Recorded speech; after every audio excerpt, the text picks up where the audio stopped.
Hello दोस्तों, आप सभी का स्वागत है अपने YouTube चैनल PSM हाउस में। दोस्तों, जैसा कि मैंने पिछले वीडियोस में क्लास 9 to 10 के क्वेश्चंस BPSC के द्वारा फेज़ 1 में पूछे गए क्वेश्चंस का सॉल्यूशन कराया है। आप अगर चैनल पे नए हैं तो निश्चित रूप से आप जाकर के पिछले वीडियोस को देखें, जहां पर मैंने क्वेश्चंस 41 से लेके 75 तक के क्वेश्चंस का सॉल्यूशन अच्छे से आप लोगों को समझा के उसके कॉन्सेप्ट को बताते हुए मैंने कराया है। दोस्तों, आज हम लोग क्लास 9 to 10 के अगले क्वेश्चन 76 से देखते हैं और ये क्वेश्चंस के सॉल्यूशन आपको BPSC के नए शिक्षक भर्ती जो आपको आयोजित की जाने वाली है, आप लगभग जो आपका डेट है फॉर्म भरने का वो शायद अक्टूबर में आपका किसी भी दिन अनाउंस हो सकता है, तो आप उसके भी प्रिपरेशन के लिए इसको उपयोग में ला सकते हैं। दोस्तों, तो चलते हैं आज के वीडियो में, हम लोग देखते हैं नेक्स्ट क्वेश्चन की तरफ। हमारे सामने आज का जो नया क्वेश्चन है दोस्तों, अगर आप देखेंगे तो ये क्वेश्चन नंबर 76 है। कुछ इस प्रकार से कह रहा है कि एक बैग है जिसमें 5 लाल बॉल है। दोस्तों, टोटल आपके पास यहाँ पर 5 रेड बॉल्स हैं।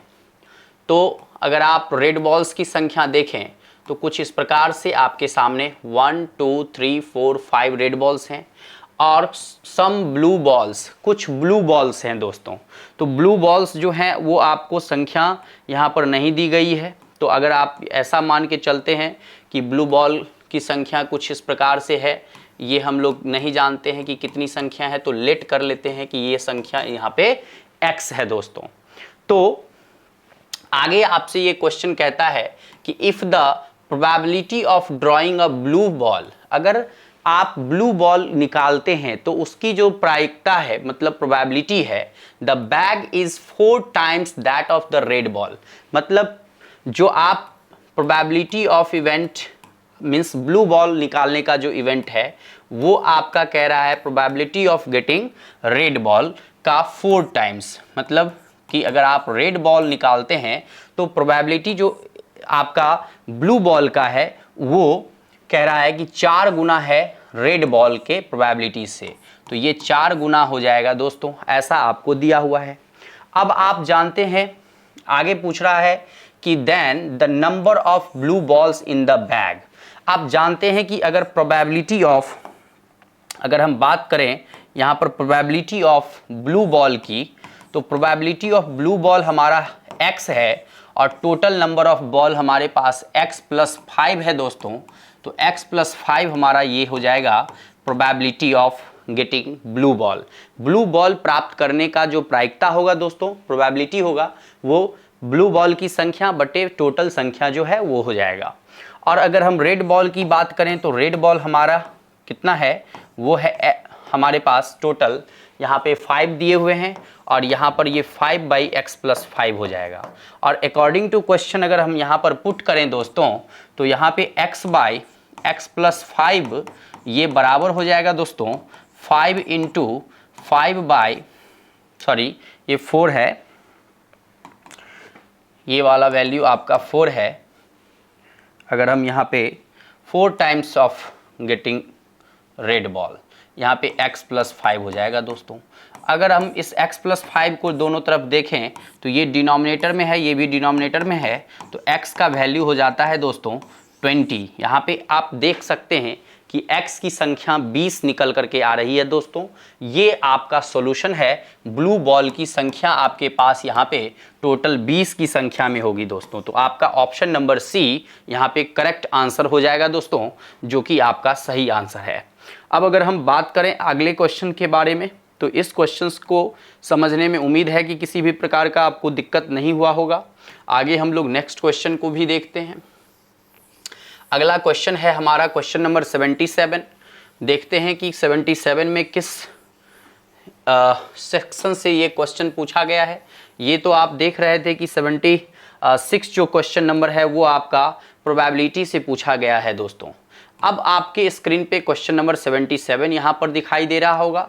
बहुत ही आसान सा क्वेश्चन यहाँ पर पूछा है। दोस्तों, अगर आप इस क्वेश्चन को करना सोचें तो कैसे करेंगे, बहुत ही आसानी से इस क्वेश्चन का सॉल्यूशन प्राप्त कर सकते हैं। दोस्तों, यहाँ पर साइन और साइन स्क्वायर ए के सम का वैल्यू आपका 1 दिया हुआ है। दोस्तों, तो बहुत ही सिंपल है, साइन ए को लिख सकते हैं 1 - sin² ए, और आप यहाँ पर cos square A plus sine square A equal to 1 के रूप में, ट्रिग्नोमेट्रिक आइडेंटिटी के रूप में आप इसे जानते हैं कि कॉस स्क्वायर ए और साइन स्क्वायर ए का सम कितना होता है दोस्तों, 1 होता है। तो यहाँ से आपका ये जो वैल्यू हो जाएगा 1 माइनस साइन स्क्वायर ए, ये हो जाएगा दोस्तों कॉस स्क्वायर ए। तो आपने देखा कि साइन ए का वैल्यू यहाँ पे कॉस स्क्वायर ए के रूप में प्राप्त होता है दोस्तों। अगर अब आप बात करें कॉस साइन स्क्वायर ए की, तो साइन स्क्वायर ए हमारा हो जाएगा, दोनों साइड अगर स्क्वायर करते हैं तो कॉस स्क्वायर का होल स्क्वायर कॉस 4a हो जाएगा दोस्तों। अब आपसे क्वेश्चन कह रहा है कि इसका वैल्यू क्या होगा, तो आप कॉस स्क्वायर ए के जगह वैल्यू पुट कर सकते हैं साइन ए का, और कॉस 4 के जगह पुट कर सकते हैं साइन स्क्वायर ए का, जो कि ऑलरेडी आपका यह दिया हुआ है 1 के बराबर दोस्तों। तो उम्मीद है कि यह भी क्वेश्चन करने में आपको किसी भी तरह का दिक्कत नहीं आएगा, और इस तरह से ये आंसर हो जाएगा ऑप्शन नंबर बी, जो कि आपका सही आंसर है दोस्तों। अगर हम बात करें अगले क्वेश्चन की, तो उम्मीद है कि ये ट्रिग्नोमेट्री का क्वेश्चन था जो आपको समझ में आया होगा, और इसके कॉन्सेप्ट भी आपके क्लियर हुए होंगे। निश्चित रूप से बहुत ही आसान क्वेश्चन ये सब पूछा गया है बीपीएससी के द्वारा। दोस्तों एक बात का आप हमेशा ख्याल रखिए कि बीपीएससी के द्वारा सिलेबस जो दी गई है एससीईआरटी और एनसीईआरटी के एक एक पर्चे को आप निश्चित रूप से पढ़ लें दोस्तों, क्योंकि बीपीएससी दो तरह के क्वेश्चन सेट कर रही है। एक तो लेंदी क्वेश्चन सेट कर रही है, और दूसरा केवल और केवल एनसीईआरटी और एससीईआरटी के बेस्ड क्वेश्चन को ही सेट कर रही है। तो आपको ये जरूर ध्यान रखना होगा कि एनसीईआरटी और एससीईआरटी के किसी भी क्वेश्चंस को आप ना छोड़ें परीक्षा में जाने से पहले। तो इसके लिए आपको एससीईआरटी और एनसीईआरटी निश्चित रूप से बनाने चाहिए दोस्तों, और उसके कॉन्सेप्ट में अगर किसी भी प्रकार का आपको दिक्कत होता है दोस्तों, तो हमारे प्लेटफॉर्म पे आपको उसके कॉन्सेप्ट और सारे क्वेश्चंस एनसीईआरटी और एससीईआरटी के लगभग हम आपको इस प्लेटफॉर्म पे देने जा रहे हैं दोस्तों। तो अगर आप इस चैनल पे नए हैं तो चैनल को सब्सक्राइब जरूर कर लें, शेयर भी कर लें अपने दोस्तों के पास, जिससे कि आप अगर बीपीएससी की तैयारी कर रहे हैं दोस्तों, तो निश्चित रूप से आपको यहाँ पे बेनिफिट मिलने जा रहा है दोस्तों। तो चलते हैं आगे। क्वेश्चन नंबर हमारे पास है 78, जो कि कुछ इस प्रकार से यहाँ पर दिखाई दे रहा है। कितना आसान और सबसे सिंपल क्वेश्चन आपसे पूछा गया है दोस्तों। ये क्वेश्चन कह रहा है कि the probability of an event can be. आप अगर प्रोबेबिलिटी को देखे होंगे तो आपको ध्यान होगा कि प्रोबेबिलिटी में दो तरह का प्रोबेबिलिटी आप सबसे पहले पढ़ते हैं। यहाँ पर प्रोबेबिलिटी जो किसी भी इवेंट का आप फाइंड करते हैं, तो या तो वो 1 के बराबर होगा दोस्तों, या 1 से छोटा, या तो वो 0 के बराबर होगा, या फिर 0 से बड़ा होता है दोस्तों। इस रूप से आप यह कह सकते हैं कि यहाँ पर आपका जो प्रोबेबिलिटी ऑफ इवेंट है दोस्तों, वो क्या हो जा रहा है, यहाँ पर ऑप्शन नंबर सी में आप देखेंगे कि ये आंसर जो है 0 और 1 के बीच में आएगा दोस्तों। नेगेटिव में तो प्रोबेबिलिटी होता ही नहीं है, तो आपको उसके आंसर को देखना भी नहीं है। 1 से बड़ा होना ही नहीं है, तो 1.0000 कितना भी होगा, कोई भी पॉइंट आ जाता है, वो भी वैल्यू नहीं होगा दोस्तों। दूसरा यहाँ पे अगर आप देखेंगे तो न्यूमरेटर जो है वो डिनोमिनेटर से छोटा है, जो निश्चित रूप से यहाँ पर जब आप डिवाइड करेंगे डिनोमिनेटर से न्यूमरेटर को, तो आपको वो 0 पॉइंट समथिंग आएगा, जो 0 और 1 के बीच का वैल्यू है दोस्तों। और प्रोबेबिलिटी का सारे सॉल्यूशंस जो होते हैं वो 0 और 1 के बीच ही होते हैं, मैक्सिमम 1 होते हैं, मिनिमम 0 होते हैं दोस्तों। तो उम्मीद है ये क्वेश्चन भी आपको समझ में आई होगी। बहुत ही आसान क्वेश्चन आपसे पूछा गया था, जो कि इस प्रकार 78 नंबर क्वेश्चन है दोस्तों। अब हम लोग अगर आगे की बात करें तो अगला क्वेश्चन हमारे सामने अब आएगा, हमारे सामने क्वेश्चन नंबर 79 आएगा दोस्तों। तो देखते हैं कि 79 क्वेश्चन नंबर में क्या क्वेश्चन आ रहा है दोस्तों। अगर हम 79 की बात करें दोस्तों, तो आपके ये स्क्रीन पे सामने में क्वेश्चन नंबर 79 कुछ इस प्रकार से आपको दिख रहा होगा दोस्तों। अब इसको अगर हम रिफ्रेश करें तो आपको इस प्रकार से क्वेश्चन फ्रेशली दिखने को मिलेगा दोस्तों। फिर इसके आगे हम लोग अगर बात करें इस क्वेश्चन के बारे में, तो निश्चित रूप से हम यहाँ पे कह सकते हैं दोस्तों कि ये क्वेश्चन आपका ट्रिग्नोमेट्री से ही पूछा गया क्वेश्चन है, जहाँ पर एंगल ऑफ डिप्रेशन कार का दिया हुआ है, parked on the road from the top of a 150 metre high tower. यहाँ पर एंगल ऑफ डिप्रेशन दिया हुआ है दोस्तों। यहाँ पर जो क्वेश्चन कह रहा है कि the angle of a depression of a car parked on the road, road पर एक कार पार्क किया गया है दोस्तों, from the top of a 150 metre high tower is 30 degree. दोस्तों ये एक आपका टावर है दोस्तों, और एक कार यहां पर आपको खड़ी हुई पार्क की गई कार है दोस्तों।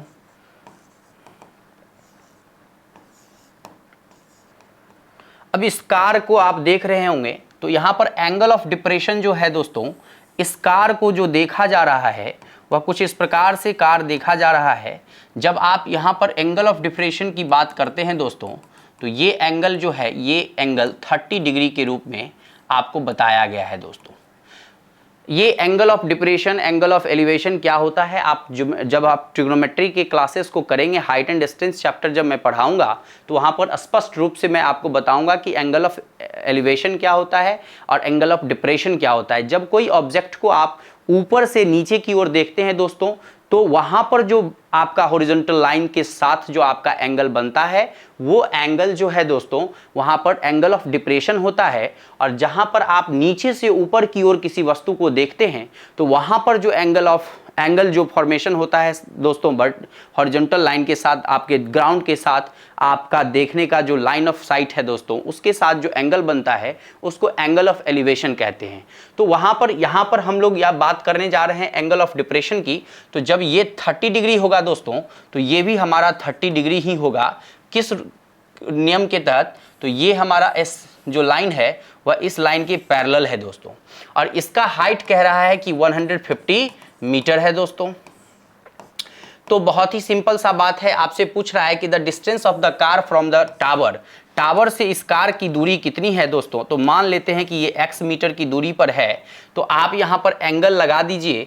तो tan 30 डिग्री का वैल्यू जो होगा दोस्तों, वो हो जाएगा यहाँ पर h बाई h नहीं मीन्स हाइट है, तो अगर आप कहें कि p बाई बी होता है तो 150 बाई दोस्तों यहाँ x हमारा बेस है, तो tan 30 का वैल्यू होता है दोस्तों 1/√3, जो कि 150 बाई x के बराबर है। और यहाँ पर अगर हम x की बात करें तो 150√3 आपका सॉल्यूशन हो जाएगा दोस्तों, जो कि आपके ऑप्शन नंबर बी के रूप में यहाँ पे दिए हुए हैं। तो निश्चित रूप से उम्मीद है कि आप इस क्वेश्चन को अच्छे से समझ गए होंगे, क्योंकि आपको मैंने जो क्वेश्चन का सॉल्यूशन बताया है विद द कॉन्सेप्ट, आपको मैंने ये बताया कि एंगल ऑफ डिप्रेशन क्या होता है। उसके साथ साथ आप देखें कि टावर का हाइट और कार कहाँ पे खड़ी है उसको भी आप समझ पा रहे होंगे।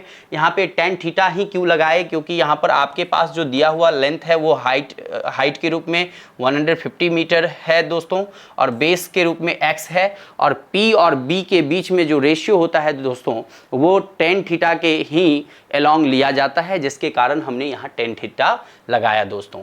तो उम्मीद है कि इसके भी सॉल्यूशंस को आप समझ रहे होंगे और बहुत ही अच्छे तरीके से समझ रहे होंगे।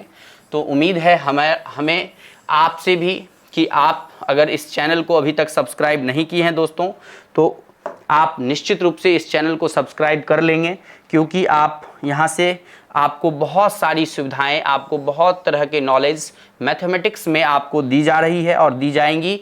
भविष्य में भी आप अगर किसी भी क्लासेस की तैयारी, किसी भी क्लासेस में हैं, इवन आप 6 से लेकर के 12 तक के किसी भी कोर्स से रिलेटेड आप अगर शिक्षक भर्ती का कहीं भी आप तैयारी कर रहे हैं दोस्तों, तो इस प्लेटफॉर्म से आपको बहुत ज़्यादा आपको बेनिफिट मिलने जा रहा है दोस्तों।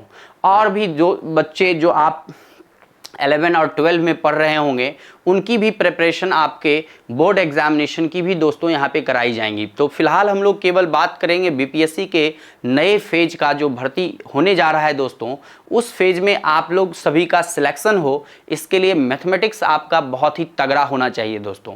तो तगड़ा मैथमेटिक्स बनाने के लिए एक तगड़े टीचर के साथ आपको जुड़ के रहना है दोस्तों, और उसके लिए आप यहाँ जुड़ें तो निश्चित रूप से आपको बेनिफिट मिलने जा रहा है दोस्तों। अगर हम बात करें यहाँ पर 80 क्वेश्चन नंबर 80 के बारे में, तो क्वेश्चन नंबर 80 आपके सामने यहाँ पर है कि एक हेमी स्फेरिकल बॉल है, और जिसके इंटरनल डायमीटर जो है दोस्तों 36 सेंटीमीटर है। बॉल आप जानते हैं कि कटोरा के रूप में कुछ इस प्रकार से होता है दोस्तों, और ये हेमी स्फेरिकल बॉल है। इसके अंदर जो है दोस्तों, ये खाली भरा पड़ा है, यहाँ पर भरा हुआ है लिक्विड से, ये फुल ऑफ लिक्विड इसमें भरा पड़ा है। अगर हम बात करें दोस्तों, इसको कह रहा है the liquid is to be filled into cylindrical shaped bottle. अब आपको इसका लिक्विड जो है वो निकाल करके एक सिलिंड्रिकल शेप्ड ग्लास में मान लीजिए कि डाल दिया जा रहा है। ये आपका हेमीस्फेरिकल बाउल है, जिससे कि जो भी लिक्विड है वो इसमें सिलिंड्रिकल वाले शेप में डाल दिया जा रहा है। अब कह रहा है कि ईच बोटल्स में ऑफ रेडियस 3 सेंटीमीटर है और हाइट 9 सेंटीमीटर है दोस्तों। तो नंबर ऑफ बोटल्स क्या होगा दोस्तों? बहुत ही सिंपल सा क्वेश्चन है, यहाँ पर आप ध्यान अगर देंगे तो नंबर ऑफ बॉटल्स की अगर हम बात करें तो नंबर ऑफ बॉटल्स जो होगा दोस्तों वो हो जाएगा वॉल्यूम ऑफ हेमीस्फेरिकल बाउल बटे volume of each cylindrical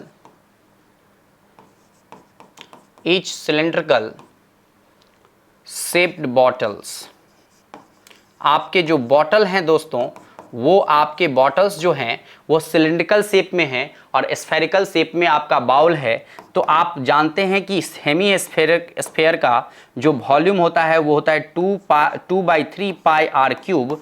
are अगर हम बात करें दोस्तों तो यहाँ पर 36 सेंटीमीटर डायमीटर है, तो रेडियस जो होगा दोस्तों वो 18 सेंटीमीटर हो जाएगा। तो यहाँ पर 18 इंटू हम लोग लिख सकते हैं 18 इंटू 18 2/3 पाई आर क्यूब होता है दोस्तों फॉर्मूला, बटे पाई आर स्क्वायर एच होता है दोस्तों। आर अगर हम इसकी बात करें तो 3 सेंटीमीटर है और 3 इंटू 3 सेंटीमीटर है और एच जो है ये दोस्तों 9 है। तो कुछ इस प्रकार से हो जाएगा, पाई से पाई कैंसिल हो जाएगा, 3 3 जा 9 9 ये कटेगा, 9 2 जा 18 और 9 2 जा 18 दोस्तों कट गया।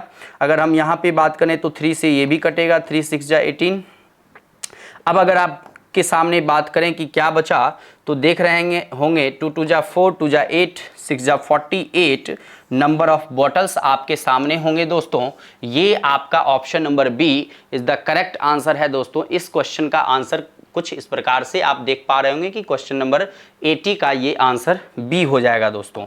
तो उम्मीद है कि आप इस क्वेश्चन के सॉल्यूशन को भी बहुत ही अच्छे तरीके से और समझ पाए होंगे निश्चित रूप से।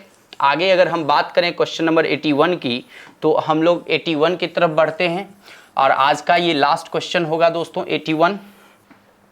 अगर हम बात करें क्वेश्चन नंबर 81 की तो कुछ इस प्रकार से आपके स्क्रीन पे है दोस्तों। यहाँ पे आपके सामने इस प्रकार से क्वेश्चन नंबर 81 है दोस्तों। अगर आप यहाँ पर ध्यान दें तो क्वेश्चन नंबर 81 भी आपको ट्रिग्नोमेट्री के ही ब्रांच हाइट एंड डिस्टेंस से लिया गया है दोस्तों। मैंने बार बार आपको वीडियो में बताया है कि केवल और केवल एप्लीकेशन बेस्ड क्वेश्चंस का संख्या जो है दोस्तों आपको देखने के लिए मिलेगा।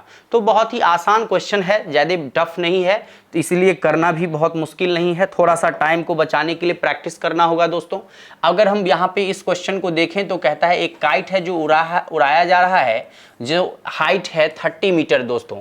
यहाँ पर जो काइट है वो उड़ रहा है काइट दोस्तों, जो कि ग्राउंड से इसका जो हाइट है ये 30 मीटर के हाइट पे है दोस्तों। The height from the ground, ये आपका ग्राउंड से हाइट जो है दोस्तों इसका 30 मीटर हाइट पे है दोस्तों। इसके बाद कह रहा है कि length of the string from the kite to the ground, ये जो काइट है दोस्तों इससे जो लेंथ ऑफ स्ट्रिंग है दोस्तों, रस्सी जो धागा हमने लपेट करके इसको उड़ाया है ऊपर की तरफ, वो जो है दोस्तों यहाँ पे 60 मीटर के रूप में दिया हुआ है। आगे कहता है assuming that there is no slack in the string. अब जैसे धागा को आप पकड़ के रखे होंगे दोस्तों तो वो जो धागा है वो लपता है, मतलब कि उसके जो तनाव होते हैं दोस्तों वो बहुत ही कम हो जाते हैं, हवा के प्रेशर से वो लूज हो जाते हैं। जबकि हम यहाँ पर ये मान के चलते हैं कि ऐसा लूजनेस किसी भी प्रकार का नहीं है जिसके कारण कि इसके हाइट पे किसी भी प्रकार का प्रभाव पड़ता हो। तो ये आपका 60 मीटर के रूप में होगा दोस्तों।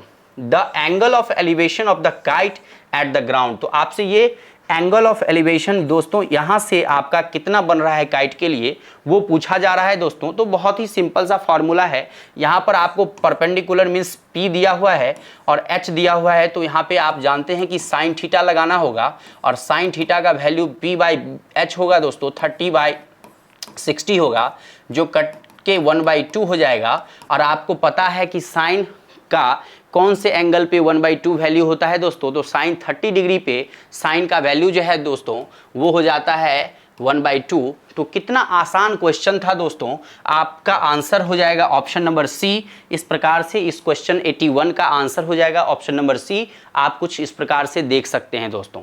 मैं ये कहना चाह रहा था कि आप क्वेश्चंस को अगर सही से इसके पैटर्न को समझें तो क्वेश्चन का बहुत ज़्यादा समय लेने का कोई अधिकार नहीं है दोस्तों, क्योंकि ये क्वेश्चन बहुत ही आसान पूछे गए हैं। जबकि अगर आप इसको आसान मानना चाहते हैं या बनाना चाहते हैं तो इसके लिए आपके प्रैक्टिस और आपके कॉन्सेप्ट एकदम क्वाइट क्लियर होने चाहिए दोस्तों, जिसके लिए आपको एक अच्छा नॉलेज लेना होगा दोस्तों। अगर आपके पास है तो केवल आप प्रैक्टिस बढ़ाइए और आप यहाँ पे क्वालिफाई कर जाएंगे दोस्तों। निश्चित रूप से आपका रिजल्ट बीपीएससी के नए जो आपके भर्ती परीक्षाएं होंगी उसमें होना है दोस्तों। तो आज के लिए हमारा सेशन बस इतना ही है। अगले वीडियो में फिर मिलते हैं, अगले क्वेश्चंस से आगे हम लोग देखेंगे दोस्तों। तो आज तक के लिए धन्यवाद, आगे फिर मिलते हैं।